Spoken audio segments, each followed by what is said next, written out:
Menos mal no estaban grabando. Profe, ¿usted dónde está subiendo los videos? ¿No? Yo les mando los enlaces, ¿no? Al YouTube. Sí. ¿Sí? Ah, bueno, No, ¿cómo hacemos? sí. Listo. Listo, muchachos. Y esto que está en rojo quiere decir que es supremamente importante. Entonces, aquí lo que está diciendo es que cuando es localmente, pues, la dirección es de un host que está localmente, ¿no? Y si no, y si va hacia el exterior, lo que tiene que tener es la MAC de la interfaz del ¿qué? Del router. O sea, un router no tiene una interfaz, no tiene una MAC, ¿no? Un router tiene muchas MAC. Por cada interfaz tiene una MAC, ¿cierto? Entonces, es la MAC de la interfaz que está sirviendo como gateway.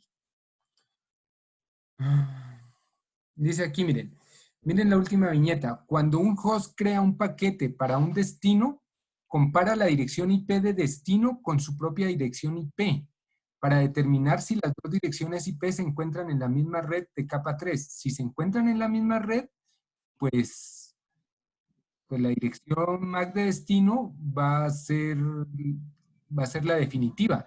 En cambio, si se encuentra en otra red, lo que tiene que obtener es la dirección MAC del gateway, ¿vale? Eso. Así o más claro tienen que contestárselo al profesor Julio. Bueno, sigamos, muchachos. Existe un temporizador de la tabla ARP, el cual quita las entradas que no han sido usadas por un periodo de tiempo específico. Claro, ¿no? Es claro, porque si eso quedara ahí fijo, sería un... Yo llevo mi computadora a otro sitio donde me asigna otra dirección IP, ¿cierto? Por eso esto es temporal y tiene que estarse renovando. ¿Cómo ARP puede crear problemas? ARP puede crear problemas porque ARP lo que hace es mandar por broadcast y al enviar la información por broadcast le llega a todos los dispositivos. Entonces puede inundar una red, es decir, puede hacer que todos los equipos o que ningún equipo mejor pueda transmitir información. Y si varios equipos están enviando ARPs al mismo tiempo, esto puede generar problemas, eso puede generar una tormenta de broadcast. Las tormentas de broadcast hacen que la red se congestione y caiga. Bueno, ¿cómo los vemos en la tabla de ARPs en los routers? Bueno, en Windows ya vimos, ¿no? ARP-A y en los routers, show IP ARP. Y ahí vemos. Sí, miren que Cisco muestra las MAC con punto. Y miren que por cada interfaz, no he dicho nada.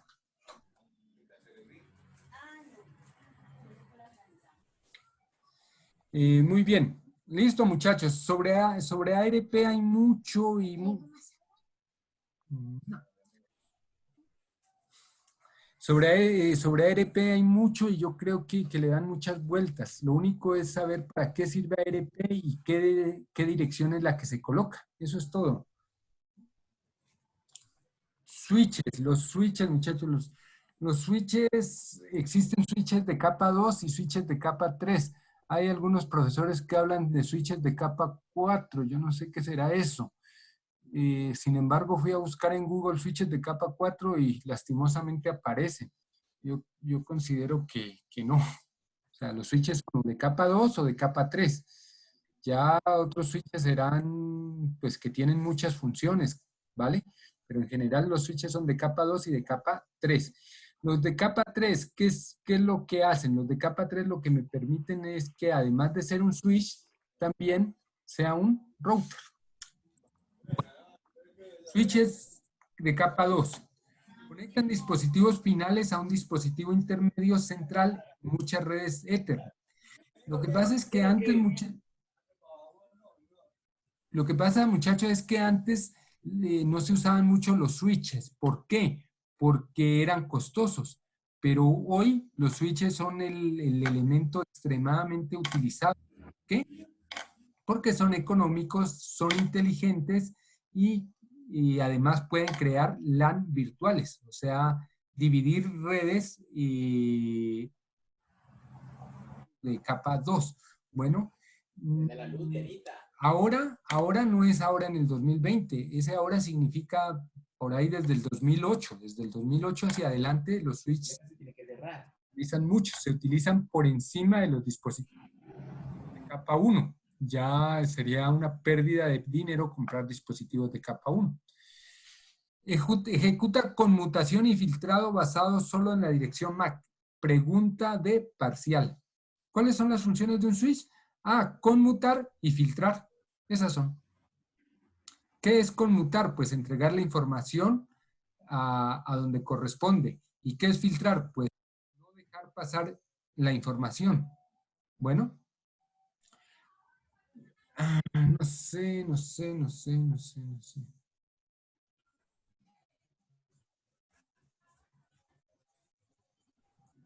Tranquilos, estoy pasando esto para ver si encuentro un dibujo que me sirva. Este dibujo me sirve. Miren estos switch, tienen una cantidad de puertos, ¿cierto? Anotar. Entonces, de aquí sale uno, de aquí sale otro, de aquí sale otro, de aquí sale otro, de aquí sale otro. De cada uno, supongamos, pues que todos estos salen. ¿Sale hacia dónde? Hacia un PC. Entonces. Bueno, aprovechemos que aquí hay otro switch, ¿no? Entonces, voy a enviar de A a B. Entonces, esa información pasa de este switch a este switch y exactamente a este puerto y lo entrega, ¿vale? Es decir, está conmutando.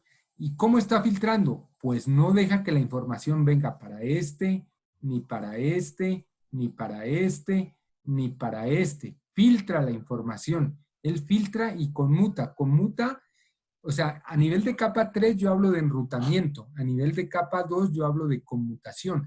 Como estamos en switch de capa 2, lo que él está haciendo es conmutando. Conmutar es entregar la información de un lado a otro. La está entregando. Y la está filtrando. ¿Por qué? Porque impide que llegue a donde debe. ¿Listo? Bueno. ¿Qué estás haciendo, Dianita? Yo la cambié un ratito con el niño que yo me ocupo de la tienda. No, yo voy a subir. Yo soy un rato con él. ¿Sí? Buenas. Buenas. Hola. ¿Cómo le va? Oli. Listo, seguimos muchachos, vale. Construye una tabla de direcciones MAC. Claro, tiene que tener una tabla de direcciones MAC que usará para tomar decisiones de reenvío, ¿cierto? Depende de routers para pasar datos entre sus redes IP. Muchachos, no sé qué dirá esto es una cantidad de teoría ahí que yo se la resumo. Miren, muchachos, un switch genera dominios ¿de qué? ¿De qué, Juan Pablo? ¿De qué era? Colisión. Genera dominios de colisión y un router genera dominios de broadcast.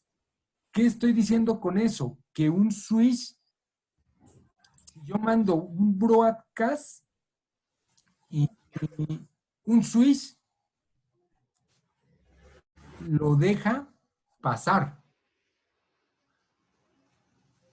Un switch lo deja pasar. Si yo mando un broadcast, un router no lo deja pasar. Un router crea dominios de broadcast. Un switch crea dominios de colisión.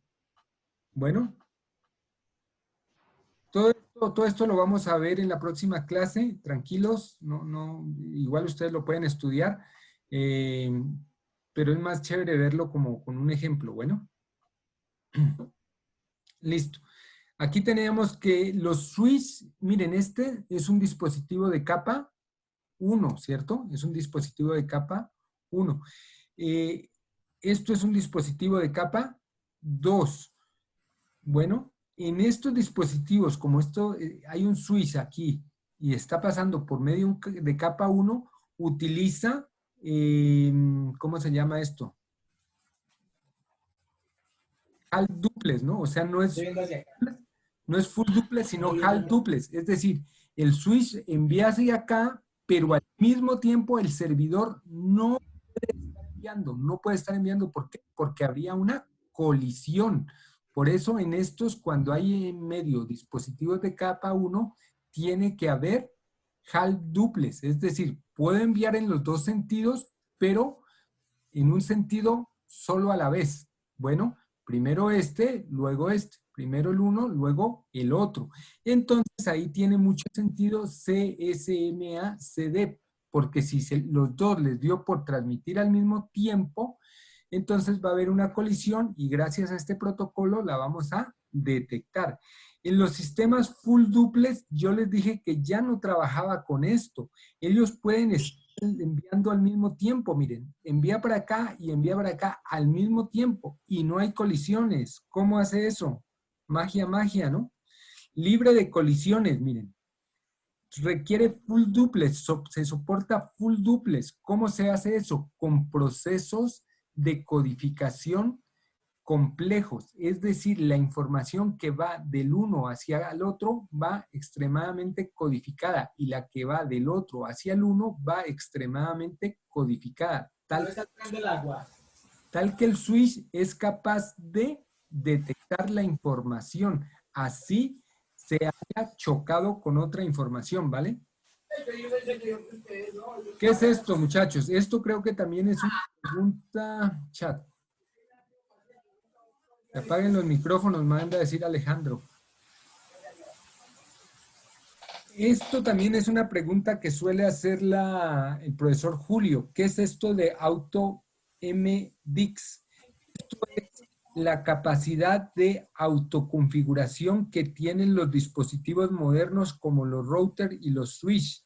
Bueno, entre dos switch, el cable que se debe utilizar, muchachos, ¿es qué? Cruzado. Cruzado, ¿no? Cruzado. Entre dos routers, el cable que se debe usar es Serial. entre dos routers cruzados, muchachos. Entre un router y un PC es cruzado, bueno. Cruzado. Cruzado, ajá, exacto. Pilas con eso, pues. Sin embargo, si yo utilizo un cable directo y el dispositivo es moderno, es decir, soporta esta funcionalidad, él es capaz de trabajar con ¿Dónde está entrando el agua? Creo que el creador de la sesión puede silenciar. Sí, sí. Sí, eso es cierto, pero a ver, ¿por dónde? Silencienos a todos y ya luego hablamos nosotros. Que tiene el audio prendido es veloz. Es que no, yo lo he visto, pero no, no me acuerdo aquí por dónde. Ya está apagado. Ya le ¿Ya? apagó, profe. Yo creí que era Angie. Bueno. Ay, profe, ¿cómo así? No, de hombre. Ah, sí, ¿no? Qué pena. Nada, solo te recocho. Listo, muchachos. ¿Qué es esto de AutoMDix? Esto es la capacidad de autodetectar el cable. Ah, me conectó un cable directo, pero yo necesito un cruzado. Listo. Yo por software lo manejo y puedo transmitir información, ¿vale? En un examen, muchachos, tienen que contestar de router a router cruzado, switch a router directo, de switch a switch cruzado, de PC a router cruzado. Ah, pero si tiene la función esta, no importa el cable que se utilice, ¿vale? Como se han dado cuenta, los equipos que tenemos en el laboratorio de telemática no son equipos modernos. O sea, ellos hay que usar lo que hay que usar. Bueno, eso es esa función, muchachos. Método de reenvío de tramas en switch. Este pedacito es importante. Afortunadamente está bien resumido.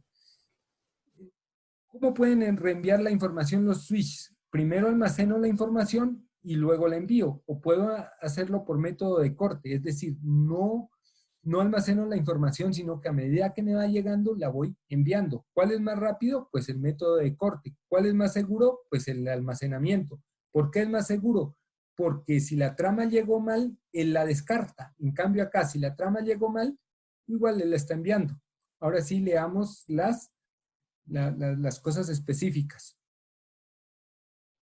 Un switch de almacenamiento y envío recibe la trama completa y calcula la CRC. ¿Se acuerdan, no? Código de redundancia cíclica. Si la CRC es válida, el switch busca la dirección de destino, la cual determina la interfaz de salida. Entonces se envía la trama por el puerto correcto.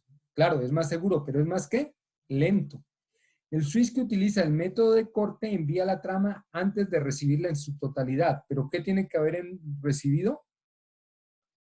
Como mínimo, la dirección destino de trama debe leerse antes de que la trama pueda enviarse, por supuesto, ¿no?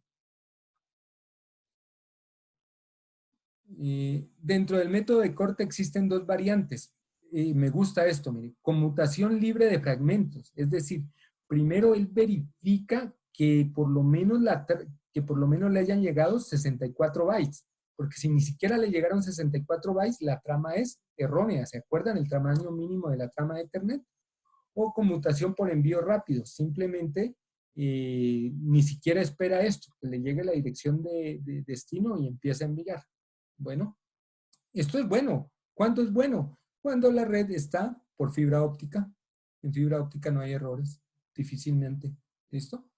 Entonces, ¿yo qué voy a estar haciendo un CRC que voy a estar esperando? No, es fibra óptica, enviémoslo. Ah, el cablecito es bastante malo, ¿no? Entonces, almacenamiento y envío. Bueno. ¿Qué más? Bueno, esta tablita ahí es una pregunta. Aquí está la solución. Como les digo, eso también pueden ser unas 10 páginas de un libro, pero ahí está bastante resumido. Los switch tienen unos buffer. Esto es como unos buffer que, bueno, ¿qué es un buffer? Buffer es memoria, ¿vale? Entonces los switch los fabrican de dos formas. Uno que es con memoria compartida y otra que es con memoria basada en puerto. Cuando es memoria basada en puerto es que cada interfaz del switch tiene su propia memoria. Cuando es memoria compartida es que todo el switch tiene una memoria. Bueno, ¿cuál es mejor? ¿Cuál es peor? Pues depende, ¿no?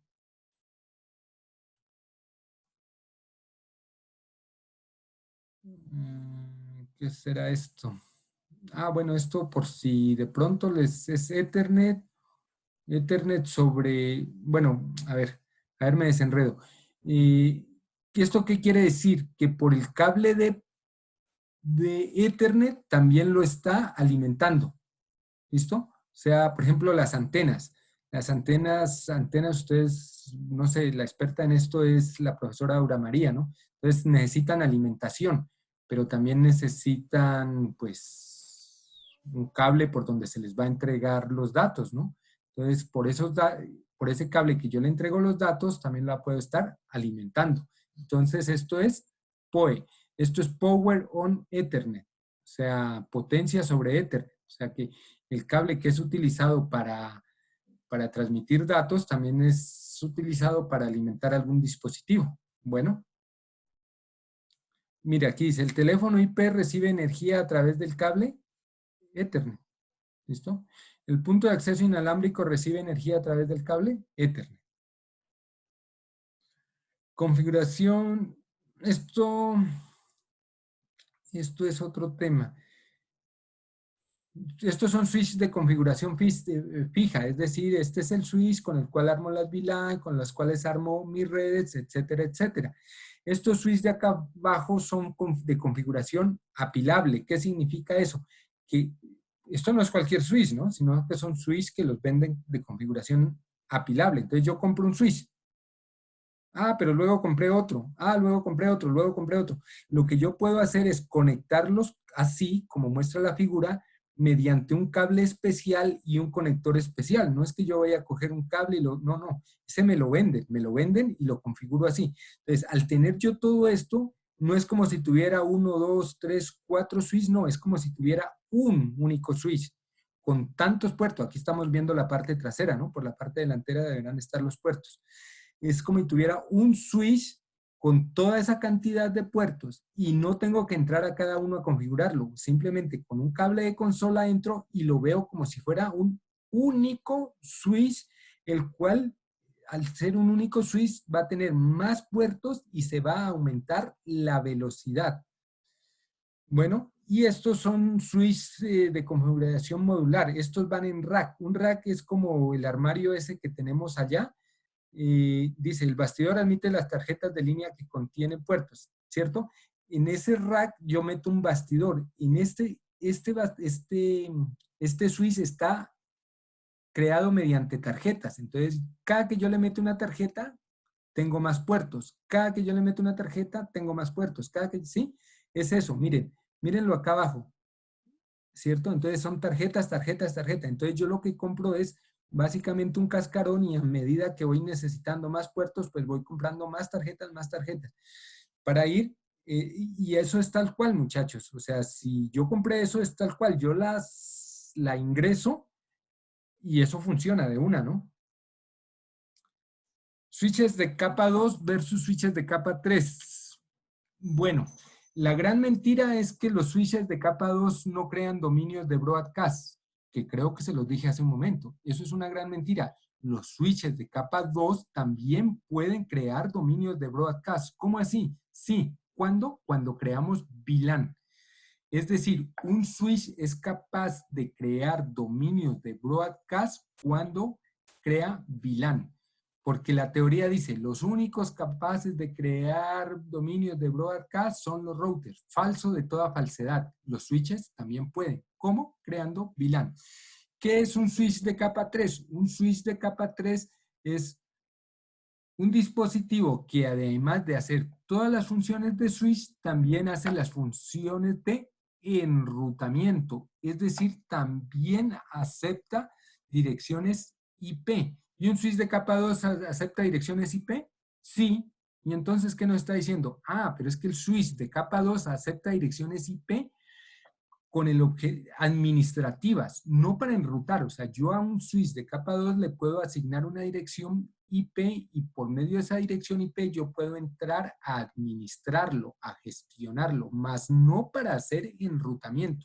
En cambio, un switch de capa 3 sí se le pueden agregar direcciones IP para enrutamiento. ¿Direcciones IP para administrar? Claro. ¿Puede hacer de las VLAN? Claro. ¿Puede crear dominios de colisión, microsegmentos? Sí, puede hacer todo eso. Además, puede enrutar. Aquí hay una teoría larga de eso y acá hay un resumen, muchachos. Pues yo creo que no tiene sentido ponernos a leer eso.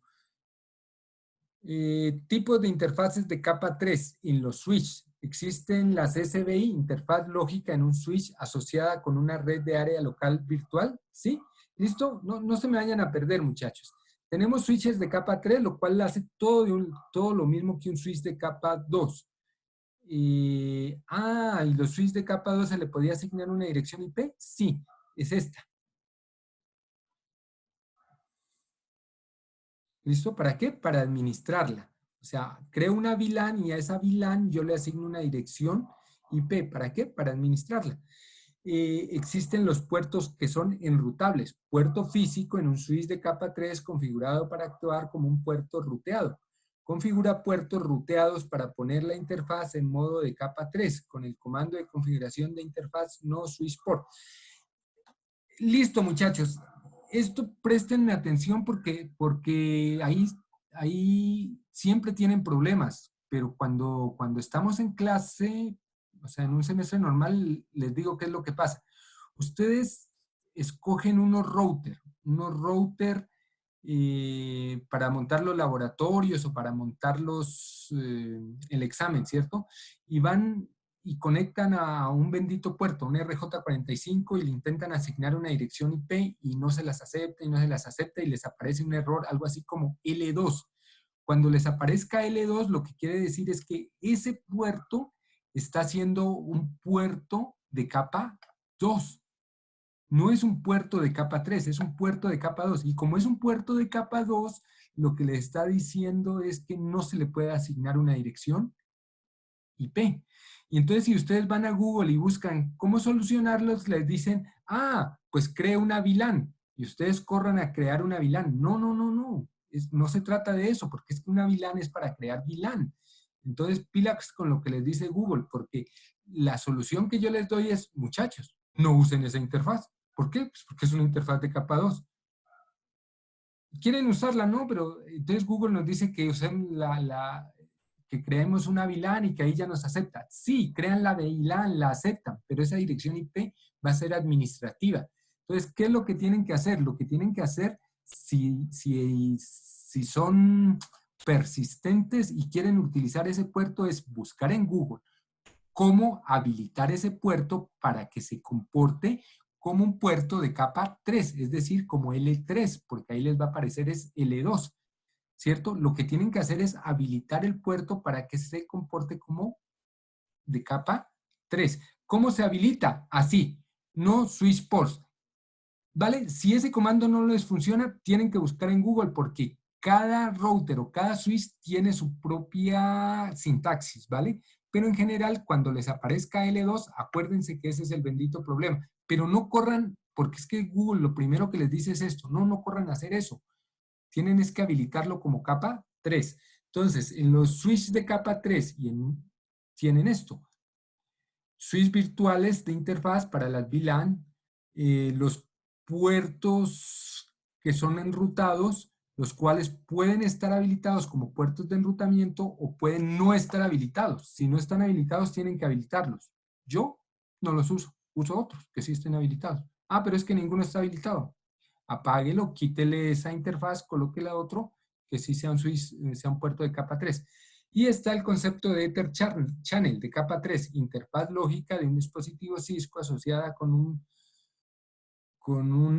conjunto. Un bundle es como atado de leña, como un conjunto de puertos ruteados. Eso es un tema de exposición. Ether Channel es uno de los temas de exposición muy interesante, muy interesante.